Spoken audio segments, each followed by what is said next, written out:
আসসালামু আলাইকুম প্রিয় দর্শকবৃন্দ, কেমন আছেন আপনারা সবাই? আলহামদুলিল্লাহ, আমরা ভালো আছি। আজকে আপনাদের সাথে এমন একজনের পরিচয় করিয়ে দিব যে খুব অল্প বয়সে সংগ্রাম করে পরিবারের দায়িত্ব কাঁধে নিয়েছে। তার বয়স যখন খুব অল্প তখন তার বাবা হঠাৎ করে অসুস্থ হয়ে যায়। সে পরিবারের বড় সন্তান হওয়ার ফলে পরিবারের দায়িত্বটা কাঁধে তুলে নেয়। কিভাবে সে এই সংগ্রামটা করে এখন এই পর্যায়ে এসেছে, আজকে তার মুখ থেকেই তার জীবনের এই গল্পটা আমরা শুনবো। চলুন তাহলে তার মুখ থেকেই তার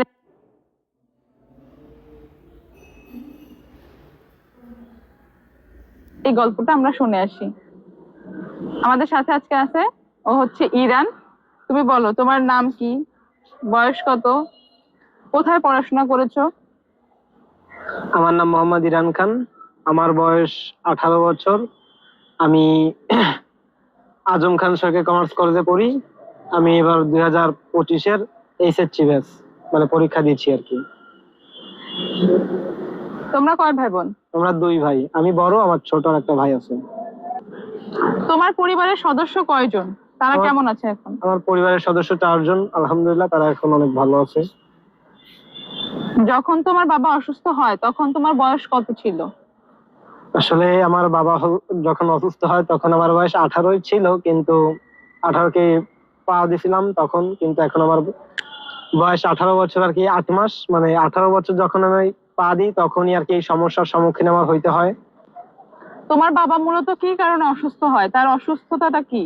আসলে আমার আব্বু একজন ব্যবসায়ী, সে একজন কাঁচামাল ব্যবসায়ী। সে ব্যবসার পেছনে অধিক টাইম সময় আর কি ব্যয় করেছে। তো এই ব্যবসা করতে করতেই তার জীবনে আর কি সমস্যাটা হয়। সে সর্বপ্রথম মানে সেই দিনটা ছিল শুক্রবার, সে অসুস্থ ছিল। তো রাত্রে আর কি তাকে ওষুধের মানে ওষুধটা আর কি বেশি পরিমাণে খাওয়ানো হয়েছিল। এর জন্য আর কি সে সকালবেলায় বাজারে মাল কিনতে গেছিল, তখন আর কি সে হঠাৎ অসুস্থ হয়ে পড়ে। অসুস্থ হয়ে পড়ে আর কি অবস্থা খুবই খারাপ ছিল। তখন আর কি আমাকে একজন ফোন দিছিল যে,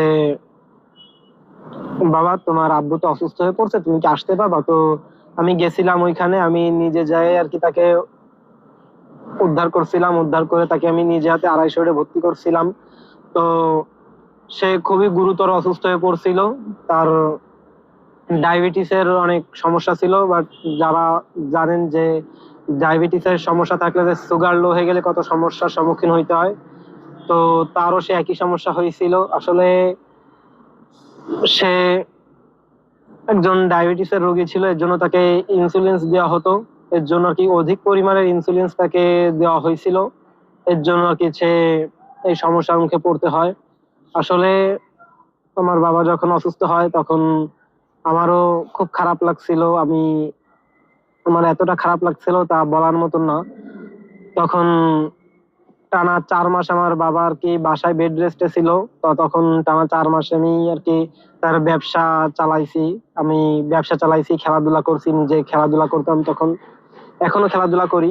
তখন খেলাধুলা করতাম, দোকানদারি করতাম, সবকিছু ঠিক রেখে আমি আমার নিজের সব ফ্যামিলির সবকিছু ঠিক রেখে আর কি আমি আমার সবকিছু ঠিক রাখতাম। তো সে অনেক অসুস্থ হয়ে যাওয়ার কারণে ফ্যামিলির দায়ভার সব আর কি তখন আমার পরেই চলে আসে, কারণ আমি ফ্যামিলির বড় ছেলে ছিলাম। তখন আমার নিজেরও একটু পরিশ্রম বেশি করা লাগতো।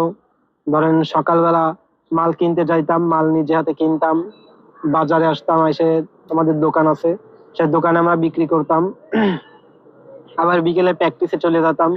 আসলে আমি এই 4 মাসের ভিতরে আমি কোনোদিনও প্র্যাকটিস বাদ দিই নাই, আমি রেগুলারই প্র্যাকটিস করছি। আসলে আমি ফ্যামিলিকেও যতটা ভালোবাসি, আমি ফুটবলকে অতটা ভালোবাসি, এর জন্য আমি কখনো প্র্যাকটিস ছাড়ি নাই। তারপর হচ্ছে আমি আমার বাবাকে অনেক সাপোর্ট দেই তখন। তো মাঝখানে আমার অনেক সমস্যার মুখে পড়তে হয়, অনেক মানে টাকা পয়সার অনেক সংকট ছিল আমাদের। তো সেইখানে আমার আত্মীয় আর কি, আমার ফুফু, আমার চাচা, আমার নানি আমাদেরকে অনেক হেল্প করে। তো তারা আমাদের বিপদে যে সাপোর্টটা দিছে, এইটা আমি তাদেরকে ধন্যবাদ জানাই, আমাকে মানে আমার ফ্যামিলিকে এই সাপোর্টটা দেওয়ার জন্য। আসলে কি বলবো, না বললেই নয় যে বিপদে মানুষের পাশে দাঁড়াইলে, আপনারাও যখন বিপদে পড়বেন মানুষ আপনাদের পাশে দাঁড়াবে। সবসময় আপনারা মাথায় একটা কথাই মনে রাখবেন, মানুষ সবসময় মানুষের পাশে দাঁড়ানোর চেষ্টা করবেন। সম্পূর্ণ না পারেন সামান্য কিছু অংশ দিয়ে হেল্প করবেন। এতে মানুষ যারা বিপদে পড়ে তারাই বলতে পারবে যে সামান্য কিছু হেল্প তাদের কতটা জরুরি। বলেন তো। এই যে তোমার বাবার যে ইন্সুরেন্স বেশি হয়েছিল, এটা কেন হয়েছিল? কে তাকে ওষুধ দিত কে? আসলে এইটা আমার আম্মু তাকে ওষুধ দিত, কিন্তু আমার এক ফুফু ছিল, তার সে আর কি বলতেছিল যে এত অল্প করে দিলে আর ইনসুলিন তো দ্রুত শেষ হবে না, সেও দ্রুত সুস্থ হয়ে উঠতে পারবে না। এর জন্য আর কি তাকে আমার সে ফুফু অধিক মাত্রায় আর কি ইনসুলিনসটা দিয়ে দেয়। এর জন্য সেই মূলত তার সমস্যার কারণ হচ্ছে ওই ইনসুলিনসই, কারণ সে 3 ml আর কি, মানে 3 মিলি আর কি দিত। তো তখন ওই এক রাত্রেই তাকে আর কি পুরো এক মাসের যে আর কি কভার হয়ে যাইতো, এক মাসে তার সম্পূর্ণ যে মাসে যতটুকু লাগবে একবারে তাকে সম্পূর্ণ আর কি দেওয়া হয়েছিল। এর জন্য আর কি তার এই মানে সমস্যা এক হয়েছিল। মাসের ওষুধ একদিনে দেওয়া হয়েছে, তার জন্য সে জি। অসুস্থ হয়ে পড়ছে। সর্বপ্রথম আর কি আমার আম্মু তাকে গাইডলাইন দিত, গাইডলাইন দিয়ে আর কি ঠিকঠাক দিত। তারপর হঠাৎ একদিন সে আসছে, বলছে যে এত কম দিলে হয় না, একটু বেশি দিতে হয়। তো একবারে আর কি অনেক দিছিল। এর জন্য আর কি সে তার সমস্যা আর কি, সে অসুস্থ হওয়ার মূল কারণ হচ্ছে ইনসুলিন, তাকে অধিক পরিমাণে দেওয়া হয়েছিল এর জন্য। এটা কি সে না জেনে দিছিল নাকি ইচ্ছাকৃত ভাবে? আসলে যে দিছে সেও আর কি ইনসুলিন ব্যবহার করে, হয়তোবা সে ভালো মন করে দিছে নাকি খারাপ ভাবে দিছে এটা আমার জানা নেই। জানা নাই। এই যে তোমার বাবা যখন অসুস্থ হয়ে যায়, তুমি যখন হসপিটালে নিয়ে যাও, তখন শুধু তুমি গেছিলা, তোমার সাথে আর কেউ ছিল? আমি গেছিলাম, তারপর হচ্ছে বড় বাজারে যেই দোকান আর কি অসুস্থ হয়ে পড়ছিল সেই দোকানদার আমাকে অনেক সাপোর্ট করছিল। আসলে সেই আমাকে সর্বপ্রথম ফোন দিয়ে জানাইছিল যে বাবা তুমি কোথায়, দ্রুত আসো, তোমার আব্বু তো অসুস্থ হয়ে পড়ছে। তো আসলে আপনাদের সামনে যদি আপনাদের বাবা অসুস্থ হয়ে পড়ে তাহলে আপনাদের ফিলিংসটা কেমন লাগবে এটা আপনারাই বলতে পারবেন। আসলে তখন আমি নিজেকেও ধরে রাখতে পারি নাই, খুবই খারাপ লাগছিল আমার, এটা বলার মতন না।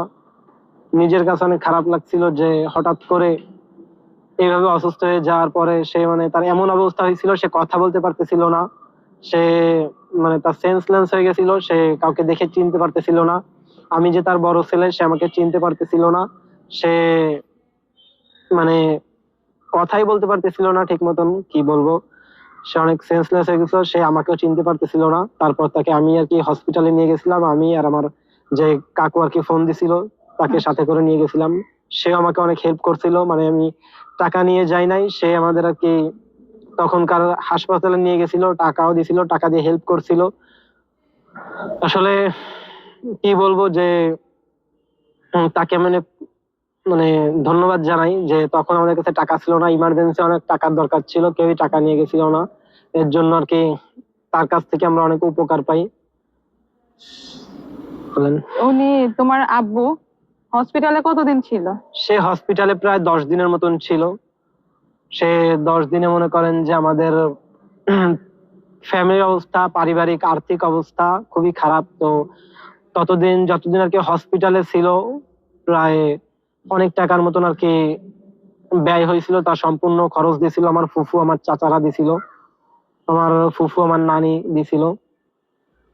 তো তাদেরকে আমি ধন্যবাদ জানাই আমাদের বিপদে পাশে দাঁড়ানোর জন্য। তোমার এই যে তোমার বাবা সবজি বিক্রি করতো, তো জি। তুমি পরবর্তীতে তার এই কাজটা কাঁধে নাও। তোমার আগের অভিজ্ঞতা ছিল এই ব্যবসা আসলে সম্পর্কে? আমি ব্যবসা করি ক্লাস 7 থেকে, মানে আমি ব্যবসা মানে দোকানে যেতাম, আমি ক্লাস 6 থেকে আমি তার দোকানে যেতাম, তার মানে মাল টাল গোছাই দিয়ে আসতাম, মানে তার যত ধরনের কাঁচা সবজি আছে আমি যাইতাম, তাকে সম্পূর্ণভাবে তাকে আমি সাপোর্ট দিতাম।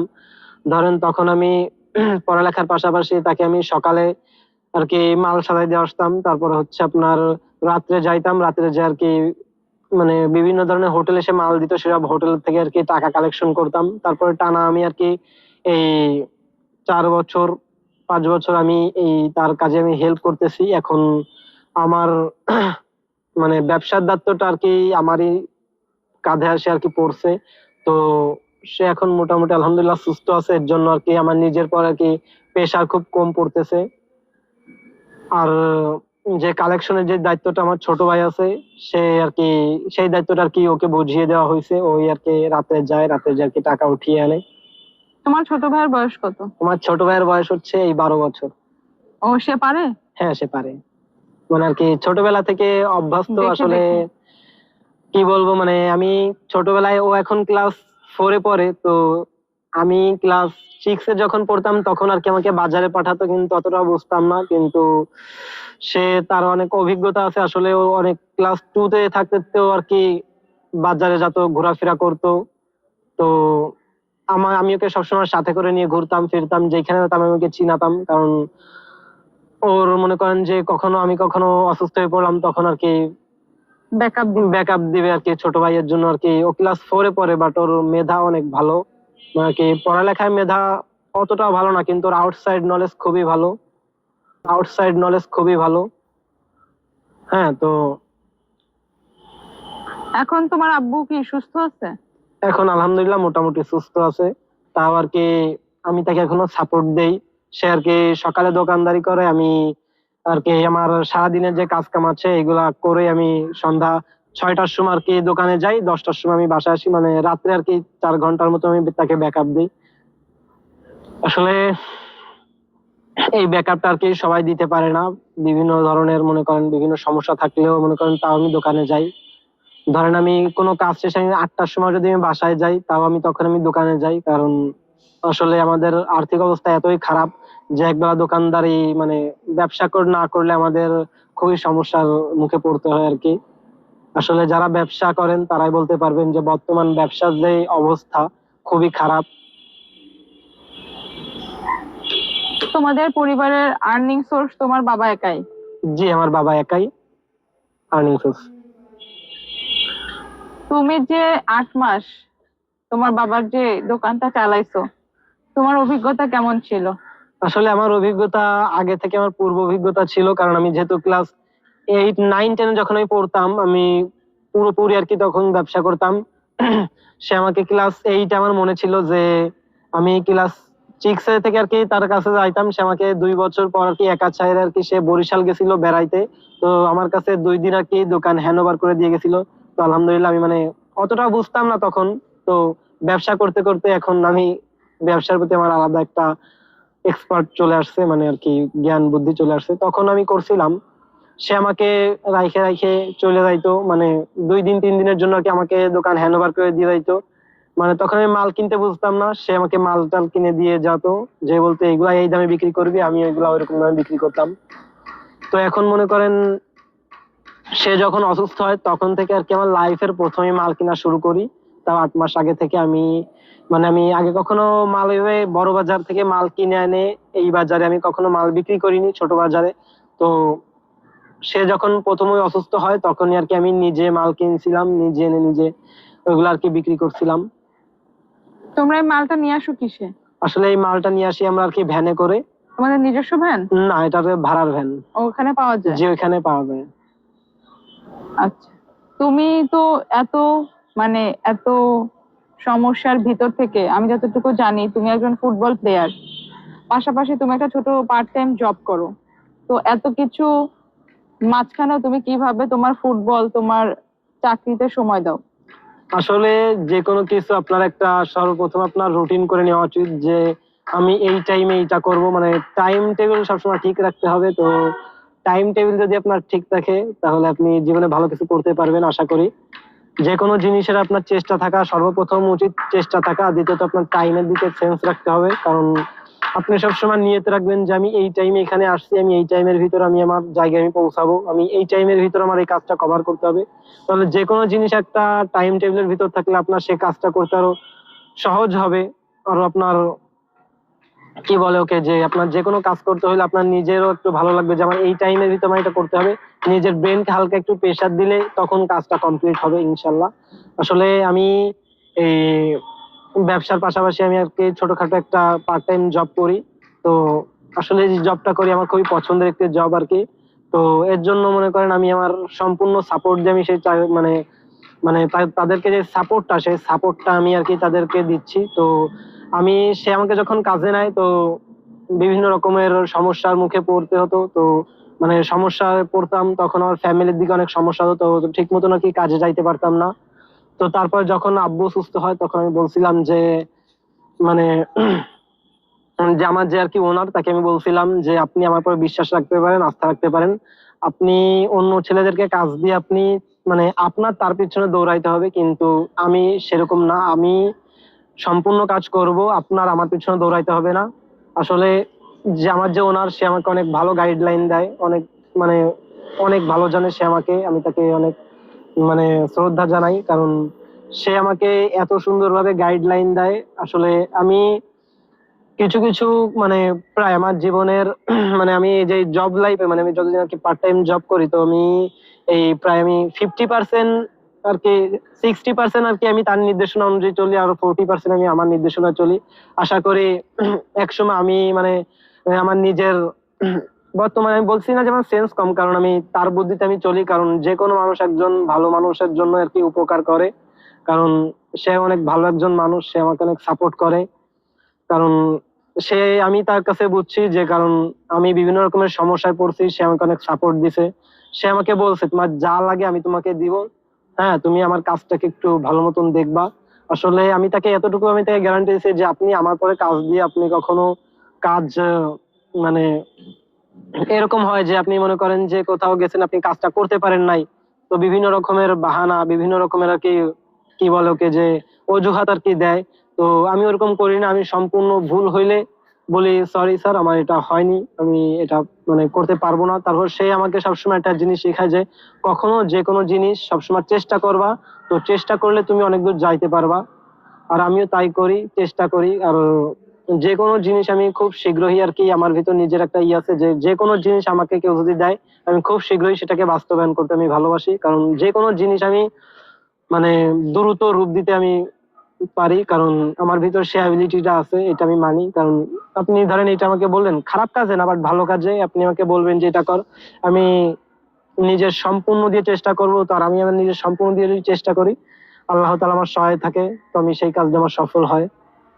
আসলে কি বলবো যে যে কোনো জিনিস আপনারা সবসময় চেষ্টা করবেন, নিজের প্রতি আত্মবিশ্বাস রাখবেন, তো ভালো কিছু হবে।